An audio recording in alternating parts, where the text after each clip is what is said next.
নমস্কার বন্ধুরা, আজকের রেসিপি ফ্লাওয়ার জ্যাম কুকিজ। কোনো রকম ময়দা ছাড়া, ওভেন ছাড়া বাড়িতেই খুব সুন্দরভাবে বানাতে পারবেন এই জ্যাম কুকিজ।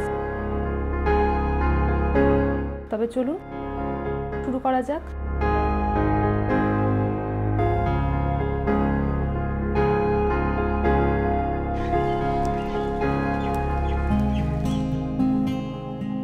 প্রথমে ঘরের তাপমাত্রায় থাকা 250 গ্রাম আনসল্টেড বাটার একটা পাত্রে নিয়ে তা স্প্যাটুলার মাধ্যমে ফেটিয়ে নেব।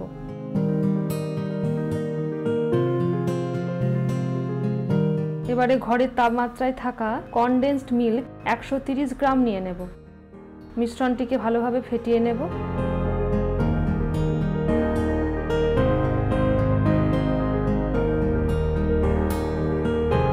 এবারে 400 গ্রাম কর্নফ্লাওয়ার একটু একটু করে এই মিশ্রণে মেশাতে থাকব।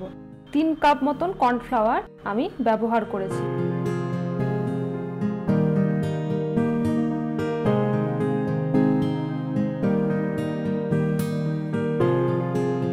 লিখিত রেসিপির জন্য কমেন্ট বক্স দেখতে ভুলবেন না এবং নতুন নতুন রেসিপির জন্য অবশ্যই চ্যানেলটিকে সাবস্ক্রাইব করবেন।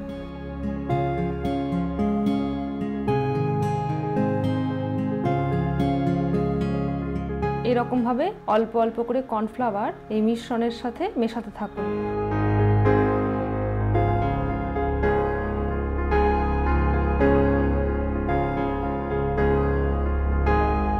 যদি মনে হয় মিশ্রণটি খুব বেশি শক্ত হয়ে রয়েছে, তাহলে আরো 2 টিস্পুন মতন কনডেন্স মিল্ক এই মিশ্রণে যোগ করুন।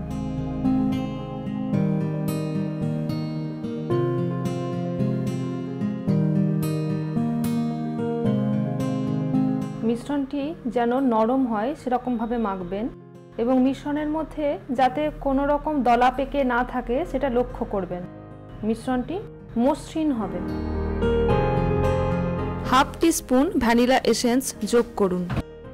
এবারে ভালোভাবে মাখিয়ে নিন। আপনার কুকিজের মিশ্রণ তৈরি। এবারে একটি পাইপিং ব্যাগে পূর্বের বানিয়ে রাখা মিশ্রণ ভরে নেব। আপনি যে কোনো নজেল ব্যবহার করতে পারেন। আমি এখানে স্টার নজেল ব্যবহার করেছি সুন্দর ফ্লাওয়ার শেপ দেওয়ার জন্য। এবারে পূর্বের বানিয়ে রাখা কুকিজের মিশ্রণ আমি এর মধ্যে ভরে নিলাম।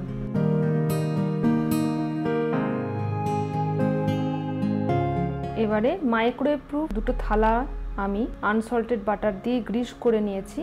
আপনাদেরকে আমি দু রকম পদ্ধতিতেই বেক করা দেখাবো, উইথাউট ওভেন এবং ওভেনের ভেতরে কেমনভাবে বেক করবেন। আমি এবারে এই নজলের দিয়ে খুব সুন্দর করে ফুলের মতন শেপ করে নিয়েছি।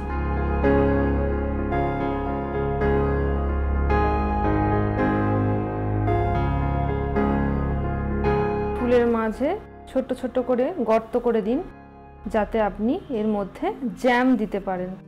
আমি এখানে মিক্সড ফ্রুট জ্যামের ব্যবহার করেছি। আপনারা চাইলে অন্য যে কোনো ফ্লেভারের জ্যাম ব্যবহার করতে পারেন।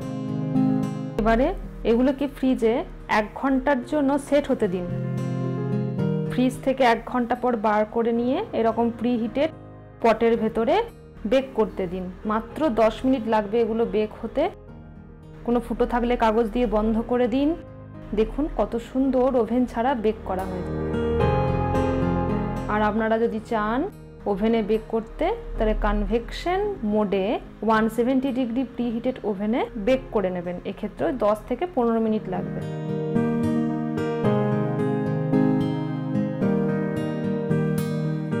কুলিং র্যাকে ঠান্ডা করুন, পরিবেশন করুন বাড়ির সকলের সাথে। রেসিপিটা কেমন লাগলো জানাতে ভুলবেন না।